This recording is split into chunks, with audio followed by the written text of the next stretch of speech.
Hey there, it's Juliet. I am currently sitting in the parking lot of the climbing gym. I'm trying a new style of content. If you all like it, I am psyched to do more, but we'll just give it a trial run, see how it is. Today, I just wanted to take you through my process of working on what I would call a skill boulder, a climb that's going to be really conducive to learning. So let's go to the gym. I'm recording you.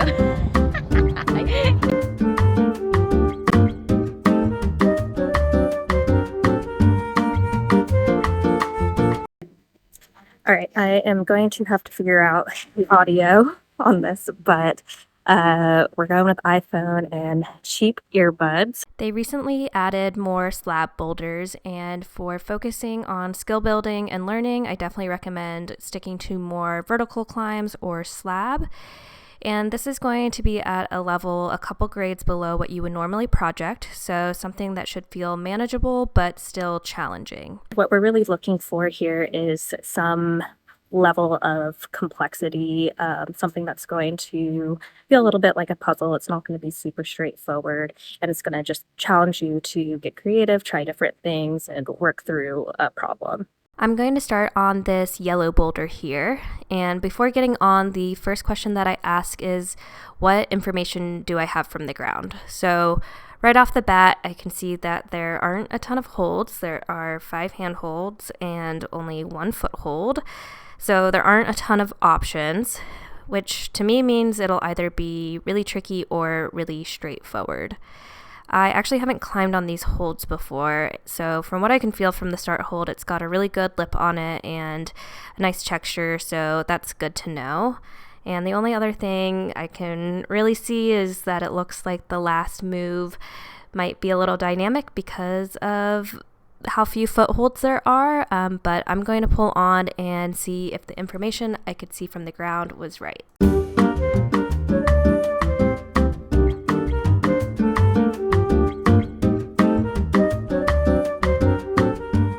One reason why I recommend doing this exercise on more vertical or slab angles is because it allows you to really explore your options without running into the problem of having too much physical fatigue. So what you can see that I'm doing here is feeling around for the different positions, feeling the different holds before ultimately making a decision of a method that I'm going to commit to.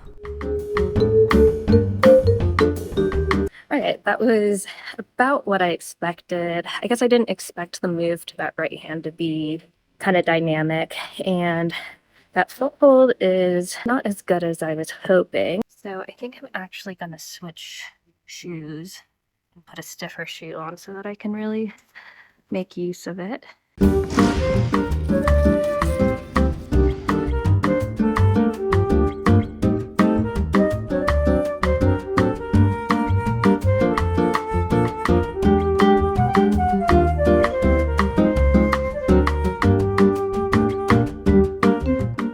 If you're wondering what I'm doing here, I wanted to see if I could use the back of the start hold for my left foot to make the distance for the step up a little bit smaller, since stepping up so dynamically onto the smear foot is a little committing, but ultimately I stuck with my original method.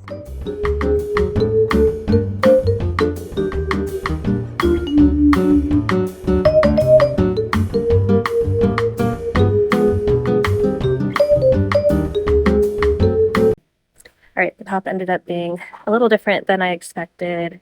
I guess the hand holds were a little bit better, so I didn't really have to hop, and I could put a heel hook in, which was nice, not to have to jump at the top of the wall. So yeah. The next one I'll try is this blue one, because this one definitely looks funky. It seems like pulling on is going to be hard.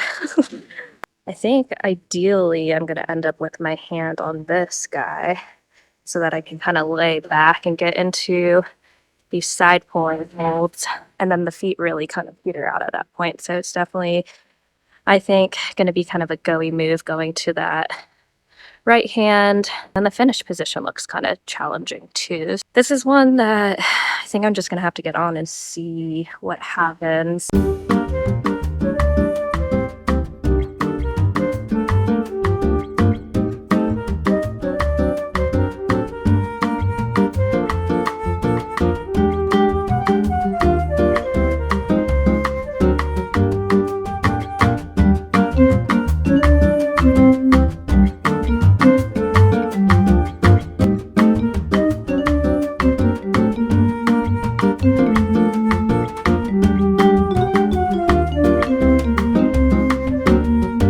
So the problem I ran into there was my feet. Didn't really feel like I could move where I needed to with the foot I had.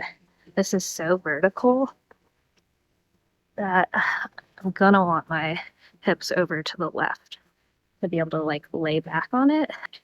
If you can see, this foot is in like the same exact vertical plane as that, and my hips were square on it, so it was like straight under.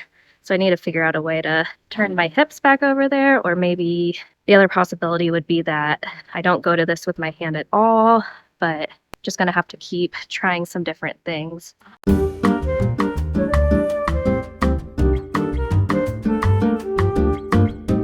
I think the problem with that was that my hips were still sunk too low, so my hips were still not in the position they needed to be in. What I'm going to do is climb up and find that end position so that I know where I want to end up and work backwards from there.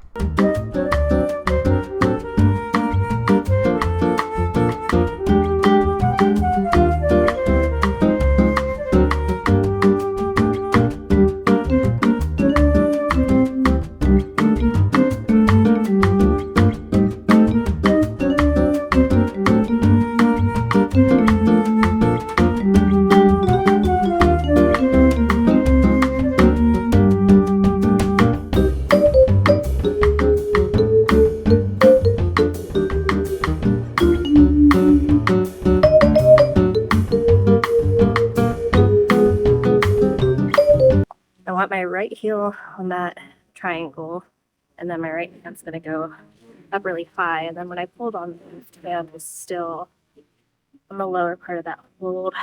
It's just a matter of how am I going to get into that position.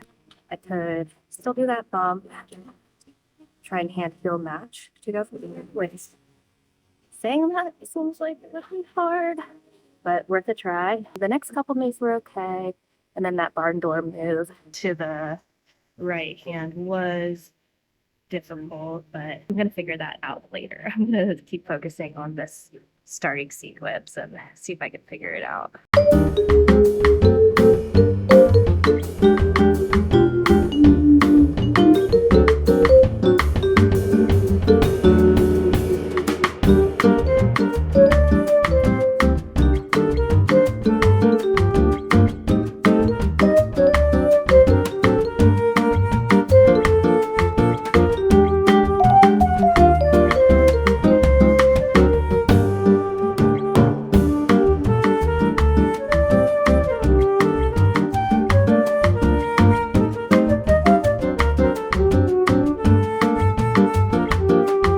Start.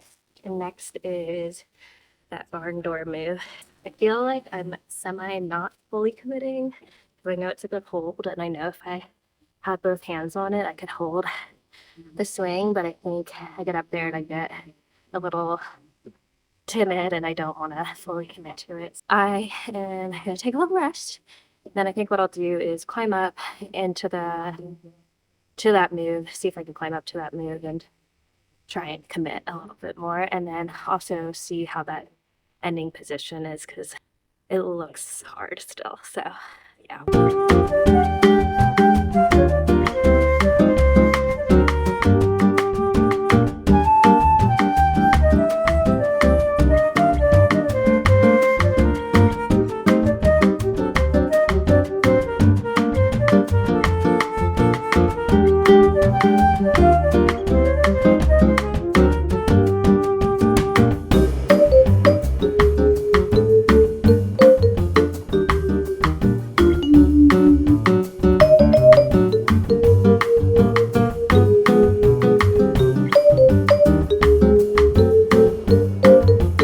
To figure out those moves, just had to really commit to moving over to the right. And now that I've practiced it, it actually wasn't as out of control as I was thinking it was going to be.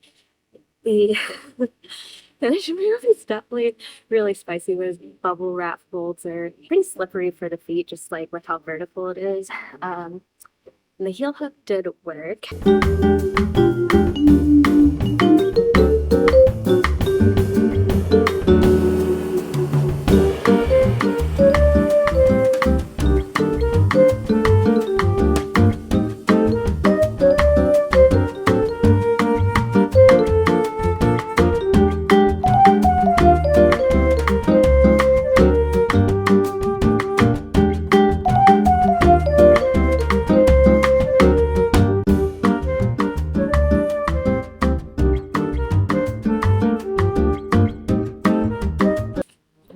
yeah, that was a nice one to work through. I would say that was like a really good physically difficult level and complexity level where once I figured it out and did the moves, they didn't feel physically that strenuous. It was more just the challenge coming from figuring out how to navigate through the whole. I know this one, it was like the first move took me a number of tries, and that might have, even myself in the past might have turned me off from continuing to try it, but I knew it was just weird and it just was going to take some patience to figure out the beta and just being curious about how it would come together.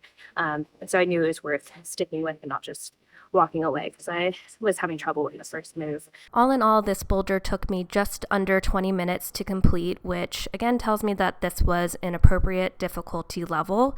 When I give this workout to my clients, I recommend choosing either one boulder to work on for 20 to 30 minutes or two different boulders to work on for 10 to 15 minutes each. And that way, if the first boulder that you choose is either too easy or too hard, you can go and try a different boulder. So we're looking for something that is going to take more than a couple tries. And in this video, the yellow boulder that I got on was too easy.